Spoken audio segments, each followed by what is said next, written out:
Have you ever sat with a client or with yourself and thought, we know exactly what the problem is. We've talked about it 100 times, so why isn't anything changing? That question kept me up at night for years, and when I finally found the answer, it changed everything about how I work.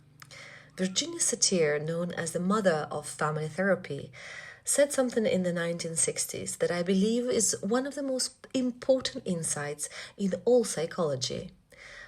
What you see in a person, their behavior, their words, their reactions, is just the tip of the iceberg. Below the surface is the entire world. Feelings about the feelings, the beliefs we formed about ourselves, the expectations we carry from our families and childhoods, and at the very bottom, self-worth. Not self-esteem, self-worth. Self-esteem changes with success and failure. Self-worth is the core belief about whether you're fundamentally enough. Satir said, until you work at that level, you're only ever managing the surface. Most therapeutic and coaching approaches, and I say this with deep respect, work at the level of behavior and thought. Change the thought, set the goal, interrupt the pattern, and those things work to a point. But I kept meeting people who had done all of that. They could articulate exactly what was happening, and still they kept ending at the same place, the same relationship dynamic, the same inner voice saying, you're not enough, because the work had never gone deep enough. So here's something Satir observed that I find endlessly fascinating. When our self-worth is under pressure, we each have a default coping strategy. She called them survival stances.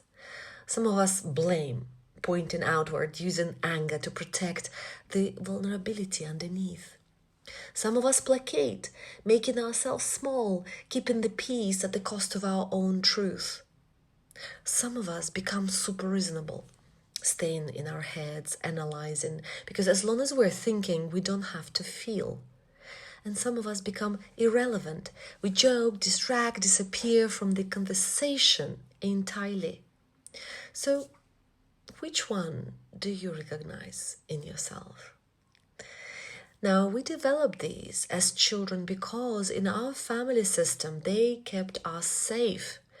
They're not pathology, they're intelligence. And Satir honored them, then helped people move beyond them toward congruence, the state where what you think, how you feel, and express are all aligned.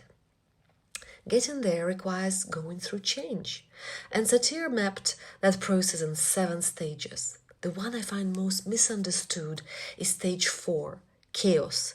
When something disrupts the whole system, things get worse before they get better.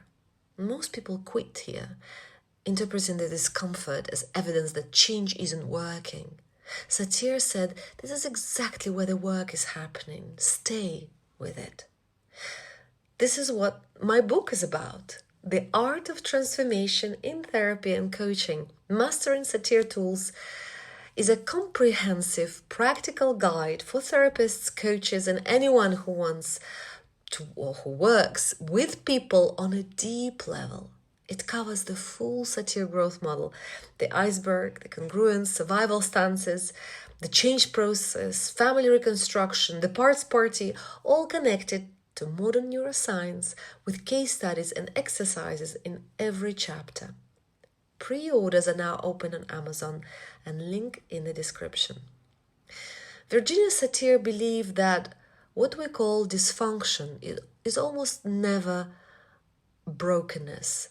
It's a survival strategy that outlived the usefulness. And the role of the therapist or coach is not to fix someone, it is to help them find their way back to who they really are. That belief lives in every page of this book. If it speaks to you, I'd love for you to pre-order, share this video, or leave a comment telling me which survival stance you recognized in yourself.